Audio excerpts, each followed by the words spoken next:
เอากราบสะกอนก่อนสิหลับสินอนหลังตื่นขึ้นมาแล้วชำระร่างกายก่อนสิอาบน้ำอาบท่าลุกขึ้นมานึ่งข้าวนึ่งน้ำนะนึ่งก่อเป่าไฟกราบสะกอนขึ้นมาได้ก็เล็กๆนึกถึงคุณงามความดีที่สั่งมาอันนี้แหละเรียกว่าก่อนสินอนได้ใส่หลังเก่าตื่นเมื่อเช้าได้เก่าหลังยาวอันนี้เรียกว่ามาดีเพราะมีบุญประการที่สองอยู่ดีเพราะมีคนอยู่ดีเพราะมีคนเนี่ยเหตุไหนศรัทธาญาติโยมเหมือนโยมพ่อโยมแม่ทุกท่านทุกคนนั่งอยู่ในโลกเนี่ยเกิดมาในโลกเนี่ยโอ้ยบ่เจ็บบ่ไข้บ่ป่วยพ่ออยู่พ่อกินถึงจะบอกบัวหลับบัวรวยพ่ออยู่พ่อกินก็เพราะบุญเพราะคุณคุณไปหนึ่งคุณพ่อสองคุณแม่สามคุณแผ่นดินเจ้าฝ่ามหากษัตริย์ศาสนาพระมหากษัตริย์โยมเนี่ยเขาดูได้นั่นเพราะคุณทางนั้นดังนั้นเขาจะระลึกนึกถึงต่อบุญข้อเพิ่นตอนไหนเหมือนหลวงพ่ออาจารย์ดร.เนี่ยเพิ่นตอบบุญแทนคุณผู้มีพระคุณของท่านพ่อแม่ของเราเป็นพระพรหมของบุตรพ่อแม่เป็นเทวดาของบุตรพ่อแม่เป็นพระอรหันต์ของบุตรพ่อแม่เป็นทนายความของบุตรพ่อแม่เป็นธนาคารของบุตรพ่อแม่เป็น ATM ของบุตรเป็นได้ทุกอย่างญาติโยมเนี่ยวันนี้อาจารย์ดร.มหาชัยเพิ่นเนี่ยมาเห็นคุณพ่อท่องไปปัญญาพบกันครั้งแรกเจอกันครั้งแรกใช่ไหมอาจารย์ปิ๊งเลยใช่ไหมอาจารย์มันถึงตาภาษาอีสานว่าถูกตาบุญดึงมากคนอื่นก็มีตั้งเยอะแยะไม่บอกบ่คิดเห็นอีพ่อนะคือหักคือแพงคือคิดถึงเหมือนพ่อผู้บังเกิดเกล้าเนี่ยเพิ่งก็มาจะปีละอาจารย์กี่ปีแล้วโอ้6 7 8 ปีแล้วเนี่ยพบกันอยู่ในเรียนพุทธภูมิพอเห็นปะอยู่ประเทศอินเดียด้วยเนี่ยดึงกันไปที่พ่อก็ไปเที่ยวไปแสวงบุญอาจารย์มหาเป็นไก่น้ำเที่ยวญี่ปุ่นเห็นบริวารถึงชาติกันยังไงแต่ว่าในหลักทางพุทธศาสนาท่านบอกว่าบุญมันจวบมันเจาะมันเหมาะพอดีเนี่ยตั้งเยอะแยะโยกไปอาจารย์มหาเพิ่นก็บอกติดตาต้องใจติดใจเทว่าเห็นคุณพ่อทองใบแล้วโอ้เหมือนคือพอบังเกิดเก่าแท้อันนี้แหละบุญเท่าอย่างโยมบุญจองในอดีตชาติท่านบอกว่าเคยสร้างบุญเคยเป็นพ่อเป็นแม่เคยเป็นญาติพี่น้องกันมาแต่ชาติก่อนจนถึงปัจจุบันนี้ชาติต่อไปพวกได้พบได้เจอกันอีกญาติโยมอาตมาบอกว่าญาติโยมพระเทโยเนี่ยถือมาแล้วกรรมมาแล้วเนี่ยกรรมมาแล้วกรรมดีเขากระสางมาพบมาพบมาเจอกันอยู่ดีเนี่ยบุญกุศลเขาเนี่ยติดตามตัวของเขาโอ้ยเมื่อวันเนี่ยวันที่16เป็นบ้าโอ้ยถึงเลขไปแล้วโอ้ยอยากเปิดตะโซ่ประเดี๋ยวเห็นป่ะโอ้ถ้าบางทีโอ้ยหันง่ายก็ซื้อ6 ออก7 บุญงานก็ซอยบุญเนาะเห็นว่าเนี่ยเขาคิดตอนไหนบางคนเนี่ยเกิดขึ้นมาแล้วขีดเส้นตายไว้ญาติโยมเพิ่นถือมาแล้วพ่อใหญ่เนี่ยรู้แต่วันเกิดเรานั่งอยู่ตรงนี้เนี่ยรู้แต่วันเกิดวันตายไม่มีใครสามารถรู้ได้ภาษาอีสานบ้านเฮาเพิ่นว่าจังไหนความตายนี่แขวนข้อสู่บัดยังตื่นมื้อเช้าเห็นหน้าจังว่ายังเช้าสายบ่ายค่ำเช้าสายบ่ายเย็นญาติโยมเรารู้แต่วันเกิดวันตายบ่มีผู้ใดสามารถรู้ได้เฮานั่งอยู่นี่อาตมานั่งอยู่นี่จักสิตายยามใดคือกันไม่มีผู้ใดสามารถดูได้ญาติโยมดังนั้นเราเห็นเอาบุญเนี่ยสร้างสมคุณงามความดีเอาไว้สะสมไปเรื่อยๆตมาจะบอกญาติโยมบ่อยๆประจำว่าญาติโยมการทำบุญทำให้พอดีทำให้พอเหมาะทำให้พอควรทำให้รู้จักประมาณในการทำเนี่ยเป็นจังสั้นญาติโยมดังนั้นโยมพ่อโยมแม่ของเขาเฮ็ดบุญแต่ละครั้งแต่ละข้าวแต่ละครั้งละที่ก็ดีทำให้พอดีทำให้พ่อประมาณนี่แหละญาติโยมทำแล้วสบายใจบุญอยู่ใสบุญอยู่ที่ใจของเฮา มโนบุพังกมมาธรรมามโนเศรษฐามโนมายาใจเราเป็นใหญ่ใจเราเป็นหัวหน้าใจเฮาเป็นประธานสำเร็จแล้วโดยบุญคิดดีทำดีพูดดีก็เป็นบุญเนี่ยญาติโยมบ่ได้หลายเด้นะดังนั้นอาตมาเลยบอกว่าอยู่ดีเพราะมีคุณเนี่ยเป็นอาสัตว์ญาติโยมประการสุดท้ายประการที่3ไปดีเพราะมีทุนนะไปดีเพราะมีทุนพอทุนแม่เนี่ยเฮานับถือพระพุทธศาสนาเกิดมาเป็นมนุษย์เกิดมาเป็นคนเปรียบเสมือนมาสร้างบ้านเขาจะได้บ้านดีจะได้บ้านงามจะได้บ้านสวยเขากระสร้างเอาเองญาติโยมบ่มีผู้ใดสร้างให้เฮาเด้เราเกิดมาเป็นคนเกิดมาเป็นมนุษย์เนี่ยเปรียบเสมือนเรามาสร้างบ้านเฮ็ดเอาบ่ได้เฮ็ดหน่อยเฮ็ดใหญ่เฮ็ดเอาญาติโยมสะสมไปเรื่อยๆสะสมไปเรื่อยๆสุขโขปุญญสะอุจจโยการสั่งสมบุญน้ำสุขใหม่เขาจะได้ใหญ่จะได้น้อยเขาเฮ็ดเอาบ่มีผู้ใดเฮ็ดให้เขาได้ญาติโยมเนี่ยมันเป็นปัจจตังญาติโยมเฮ็ดบุญเฮ็ดไว้ถึงสิเฮ็ดหน่อยเฮ็ดหลายเฮ็ดบ่อยๆมีน้อยให้ทำน้อยมีมากให้ทำน้อยทำบ่อยๆมันก็มากไปเองนี่แหละการสร้างบุญคันว่าเฮาบ่รู้จักประมาณโอ้เห็นเขาทำบุญหลายเฮาเฮ็ดตามเพิ่นมันก็บ่ได้บุญได้บ่ได้แต่มันได้หน่อยคือเฮาหาสิ่งหาของนี่ล่ะญาติโยมมันหนักเฮาก็ยกบ่ไหวมันเกินกำลังของเฮาญาติโยมมีพ่อมีแม่มีลูกมีเต้ายังมีการใช้ชีวิตดำรงชีวิตอยู่ยังเลี้ยงชีพของเฮาอยู่ทำน้อยๆทำให้พอดีทำให้พอรู้จักประมาณเนี่ยในการทำเพิ่นบอกว่าคิดดีให้มากคิดในทางบวกที่ดีคิดดีให้มากถ้าคิดมากจะไม่ดีนะญาติโยมเนี่ยเป็นไงข้อคิดของเฮาคิดดีให้มากคิดในทางที่ถูกต้องบ่ได้ผิดจริตประเพณีบ่ได้ผิดจริตประเพณีเหตุของกองธรรมเหตุ12ของ14เศร้าผุดของเฮาภาคอีสานของเฮาเฮ็ดไปเรื่อยๆสะสมไปเรื่อยญาติโยมคันว่าเฮามีทุนแล้วที่อาตมาบอกว่าไปดีเพราะมีทุนญาติโยมของเฮานี่คนเราเกิดมาไม่ถึง100ปีก็จากกับโลกนี้ไปแล้วสมมือนี่หายากน้อยที่สุดจะถึง100ปีนะแต่ว่าเฮาเนี่ยได้70-80ปีพอท่องไปนี่81ปีนี่บ่แม่นเลขออก81ได้หมดเส้นมานี่พอ เนี่ยมันเป็นจังซั่นเด้คนเฮานี่ถึงวัยพอเนี่ยคนเฮามีอยู่3วัยด้วยกันนะสะสมเอาไว้นะคนเฮานี่ถือเข้ามาจักปั่นถือขันมาจักหน่วยหลอดหัวใหม่มาได้เท่าใดผู้จักบ่พญาทยกถือเข้ามาจักปั่นพญายน่ะฮะถือเข้ามาจักปั่นคนเฮานี่ถือเข้ามาจักปั่นถือขันมาจักหน่วยหลอดหัวใหม่มาได้เท่าใด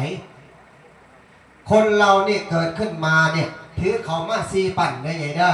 คือการมัดหลวงพ่อเพื่อคือการมัดจันมหาจันด็อกเตอร์คือการอาจารย์คนใช้คือการพญาไม่ใหญ่คือการมัดถือเข้ามาเพียง4ปั่นเข้า4ปั่นในที่นี้ได้แก่หยังดินน้ำไฟลมนะจำง่ายๆเป็นบ่ผู้จักเยอะบ่ดินน้ำไฟลมขาดธาตุดินก็ตายขาดธาตุน้ำก็ตายธาตุทั้ง4เนี่ยขาดธาตุใดธาตุหนึ่งต้องตายเนี่ยอันนี้เรียกว่าเข้า4ปั่นบัดนี้ขันธ์5หน่วยได้แก่หยังรูปเวทนาสัญญาสังขารวิญญาณนี่อันนี้คือเข้า5ปั่นนะน้องเข้า5ปั่นแล้วบัดเนี่ยเข้า5ปั่นในที่นี้รูปพญาไม่ใหญ่นั่งอยู่นี่หลวงพ่ออำเภอก็เป็นรูปอาจารย์ด็อกเตอร์ก็เป็นรูปอาจารย์คนใช้เป็นรูปพญาไม่ใหญ่น่ะเป็นรูปคือกันเมื่อนางเป็นตนเป็นโตแล้วเมื่อเป็นรูปขึ้นมาแล้วก็มีเวทนาเห็นปะเห็นปะก็มันใจตรงนี้เนาะเห็นกันเลยท่านเวทนาไหนใหญ่นั่งพอเพียรโดนปวดขาว่าส้นเท้าฮะปวดขาเป็นปะทุกข์ปะทุกข์เป็นปะเนี่ยมันก็มีเวทนาขึ้นมาเลยดิเห็นปะมีรูปแล้วนั่งโดนพอเพียรโดน โอ้ยอาจารย์มาเทศกันเถอะนะสิลองยังไงนะแม่คือปวดขาแต่นะเห็นหรอนี่มันก็เป็นเพศมันเป็นทุกข์แล้วมีรูปมีเวทนานั่งดนมันก็ทุกข์เขาก็กำหนดเนี่ยลมหายใจเขาออกปฏิบัติธรรมปวดเนาะปวดเนาะเป็นบ่าเข้าไปเป็นไงมั่นนั่งนี่ค่ะประเทศเดินแต่เนาะประเทศเดินแต่เนาะสิลมน้ำเด่นเนาะเห็นบ่กำหนดมันสิลืมเนี่ยลืมสิ่งเหล่านี้ที่เราปวดตรงไหนเรากำหนดไปตรงนั้นเนี่ยมันเป็นอะไรสักเมื่อนี่เข้ามานี่มาอย่างมาสำรวจบุญของเราโดยเฉพาะประธานใหญ่เพิ่นตั้งเข่ามาให้อาจารย์ดร.มหาชัยเพิ่นเฮ็ดบุญอายุวัฒนะมงคลผู้เป็นพ่อเนี่ยพ่อท้องใบเนี่ยเฮ็ดพระป่าเพื่อหยังเพื่อบูรณะวัดสร้างกำแพงวัดเพราะหยังอยากให้ญาติโยมมาต่อบุญมาต่ออายุเนี่ยต่ออายุผู้ไหนต่ออายุคุณพ่อทองใบต่ออายุท่านดร.มหาชัยต่ออายุพญามีไงต่ออายุหลวงพ่ออำเภอเฮ้าปันไผ่เฮ้าต่ออายุญาติโยมที่มานั่งอยู่ตรงนี้อาตมาเชื่อเหลือเกินว่าญาติโยมที่มาทำบุญตรงนี้เนี่ยต่อต้นพระปาไปเสียบต้นพระปาไปเนี่ยเลี้ยวไทยบ้านเท่าอย่างหน่อยกับคนละ20 บาทคนละ100 200เนี่ยอาตมาบอกว่ามาต่อบุญทางอาจารย์ดร.มหาชัยเพิ่นฉลาดเพิ่นเป็นนักพูดเป็นไกด์ประเทศอินเดียไปได้เนี่ยไปเที่ยวน่ะได้ยินซื้อเพิ่นหรอกหลวงพ่อดร.บันไพหลวงพ่อเพื่อบันไพเพิ่นว่าเนี่ยบ้านพอเฮ้าบ้านเมเฮ้าเนี่ยโทษติดต่ออาจารย์ดร.มหาชัยในประเทศอินเดียหุ่นจักปั๊บทุกหมอกแม่นป่ะ อันนี้บอกซื่อๆได้เนี่ยจักเป็นชูจักบุคจักแต่ว่าเพิ่นอยู่ดนอาตมาคิดว่าเพิ่นเป็นไงนี่ต้องรู้จักทุกหมอกญาติโยมเนี่ยสายบุญโยมสายบุญญาติโยมพอได้ไปติดต่อเพิ่นได้เนี่ยติดต่อหลวงพ่อจังหวัดอำเภอบันไพได้ติดต่อที่พ่อท่องไปได้ญาติโยม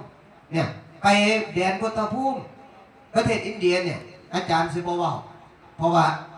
อาจารย์ว่าถืออาจารย์ดร.มาดูอาจารย์หลายกว่าอาจารย์ข้าราชการแพทย์อื่นอาจารย์ซิบอกอันนี้บอกว่าซิบอกเรื่องอื่นหมดผ่านไปดังนั้นเข้ามาเนี่ยเพราะอย่างมีเวทนาแล้วเวทนาปวดขากระทุกรูปเวทนาวันนี้สังขารคือความไม่เที่ยงแม่นบ่ใหญ่พอเที่ยงแท้แน่นอนเนาะมาวัดอยู่บ่จำศีลอยู่บ่จะปีละนับบ่ได้ก็ต้นเฒ่าแล้วเนาะแต่หนุ่มหมดเป็นบ่ส้นเฒ่าบ่ได้ทั้งปีแล้วเขาพรรษาน่ะนะหลายปีแล้วหลายปีแล้วบ่ต่ำกว่า30-40 ปีแม่นบ่เนี่ยฮะปี42ก็23 ปี20กว่าปีนั่นล่ะปี42เนาะอันนี้69แล้วนะจะได้กัน20 กว่าปีญาติโยมจังน้อยเนี่ยอนิจจาวัฏสังขาราสังขารทั้งหลายทั้งปวงไม่เที่ยงเกิดขึ้นมาแล้วมีแก่มีเจ็บมีตายเป็นของธรรมดาที่หลีกเลี่ยงไปไม่ได้สังขารคือความบ่เที่ยงมนุษย์เราเกิดมาทำไมนิพพานมีสุขอยู่ในนี้ไปบงสังขารญาติโยมเนี่ยแต่ก่อนนี่ผมเขาเคยดำเดี๋ยวนี้มันก็ขาวตาเขาเคยดีชัดเจนเดี๋ยวนี้มันก็คุณมันก็มั่วเลี้ยฟันเขาเคยดีมันก็ผุมันก็รอนเนื้อหนังมังสังของเขาเคยเต็งเคยตึงเป็นของธรรมดาเป็นของบ่เที่ยงแท้แน่นอนสรุปแล้วพระพุทธเจ้าของเขาตรัสว่าเมื่อเขายืมของเขาไม่ซื้อเราเกิดมาก็ตัวเปล่าตายไปก็ตัวเปล่าเหลือแต่คุณงามความดีเท่านั้น1ทุกขติ2สุขติมี2อย่างถนัดโยมนักรับทางพุทธศาสนาของเฮาเฮ็ดเอาไว้สะสมเอาไว้เฮาทั่วอยู่ตรงนี้มานั่งตรงนี้เนี่ยล้วนแล้วแต่มีความปรารถนาว่าจะไปไสพ่อใหญ่เฮ็ดบุญทุกมื้ออยากไปไสอยากไปสวรรค์อยากไปสุคติแม่นบ่บ่ต้องเว้าถึงดอกนิพพานบ่ฮอดง่ายดอกเฮาเนี่ย ยังเวียนว่ายใจเกิดนี่นะเอาแค่ว่าเราเกิดเป็นคนแล้วมีมนุษย์สมบัติมีมนุษย์สมบัติมีอย่างมีกันเงินจ่ายบ่ทุกบ่ยากบ่ลำบากพ่ออยู่พ่อกินได้สั่งคุณงามความดีกับพ่อมนุษย์สมบัติสวรรค์สมบัติตายไปแล้วเข้าไปสู่สุคติโลกสวรรค์ญาติโยมจะไปสู่สุคติโลกสวรรค์บอกว่าโอ้พ่อใหญ่นั่นตายเลยตัวนี่คนนั่นตายเลยตัวมันใหญ่ไปทับบุญนะเพิ่นไปกันดีแล้วเด้อไปมองเขาบอลหาบอลปราบได้สื่อแม่นบ่เคยบอกว่าเจ้าเต่าแม่นบอกพี่แง่แล้วเคยบอกได้หน่อยแม่นบอกแม่บอกอีนี้เด้อสมมติบัดเนี่ยบอลเขาบอลได้หาบอลปราบได้สื่ออยู่ใส่จังแล้วแม่นบ่ที่มาถามมีอย่างแม่นบ่ได้ยินถึงบอลวาแม่นบ่บอลเขาบอลได้หาบอลปราบได้สื่ออยู่ใส่นี่แหละอาตมาบอกว่าญาติโยมคันทำบ่สร้างบุญสร้างกุศลนี่มันสิได้อยู่ไสไม่ไงบ่ค้าบ่ขายมันสิได้เงินมาจากไสไม่ไงบ่เฮ็ดให้เฮ็ดหน้าจะมาได้ไสดังนั้นเฮาต้องมีพื้นฐานเฮามีพื้นฐานเฮาต้องวางหลักฐานไว้ก่อนอันไหนญาติโยมหลักฐานเป็นบันไดขั้นแรกได้อันใดแก่หยังศรัทธา1ศรัทธานี่เป็นบันไดขั้นแรกญาติโยมศรัทธาคือความเชื่อแล้วไปที่ไหนเขากับไต่ตองเบิ่งดีๆมันแมนบ่น้อคืออาตมาเทศเนี่ยมาว่าให้ฟังเนี่ยมันแมนบ่น้อไต่ตองดีๆบ่แมนฟังแต่มงคลตื่นข่าวดิคนนั่นบ่เขาว่าบ่แมนมันแมนบ่น้อเนี่ย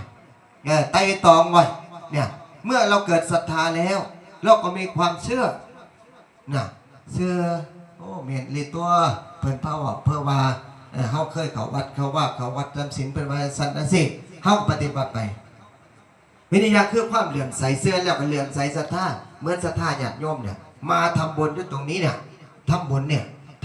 ปาทำบุญอายุวัฒนะของคุณที่พอทั้งใบเนี่ยมาเนี่ยมาติดมาต่อเสื้อว่าเขาจะเฮ็ดบุญต้องได้บุญทำบุญต้องได้บุญเฮ็ดนี่ยังต้องได้นั่นเป็นบ่พะไงปลูกมะพริกมันก็ต้องเป็นมะพริกเป็นบ่ปลูกเขามันก็ต้องเป็นเขาเนาะถึงสิบ่ได้ลามันก็ต้องเป็นเขาเลยเป็นบ่ถึงสิได้น้อยมันก็ต้องเป็นเขาจะเป็นบ่มันบ่เป็นมะพริกเด้ปลูกมะเขือมันก็ต้องเป็นมะเขือนะญาติโยมดังนั้นเฮาสะสมเอาไว้ที่อาตมาว่าสังขารคือความไม่เที่ยงสังขารวิญญาณเมื่อจากโลกนี้ไปแล้วเรียกว่านี่อาศัยวิญญาณล่องลอยจะไปไสเนี่ยวิญญาณของเราเนี่ยตายไปแล้วญาติโยมจักไปอยู่ทางไหนบ่มีผู้ใดสามารถรู้ได้บ่มีผู้ใดสามารถรู้ได้ว่าได้รับสุขหรือรับทุกข์ประการใดได้ทำมาค้าขายคือเฮาบ่เห็นหน้าคือเฮาบ่เนี่ยสมมุติแล้วเฮ็ดบุญไปหาพ่อหาแม่หาเปตญาติของเฮาที่จากโลกนี้ไปสู่ปรโลกของหน้าบ่มีผู้ใดสามารถรู้ได้ดังพวกมาเสร็จเรียบร้อย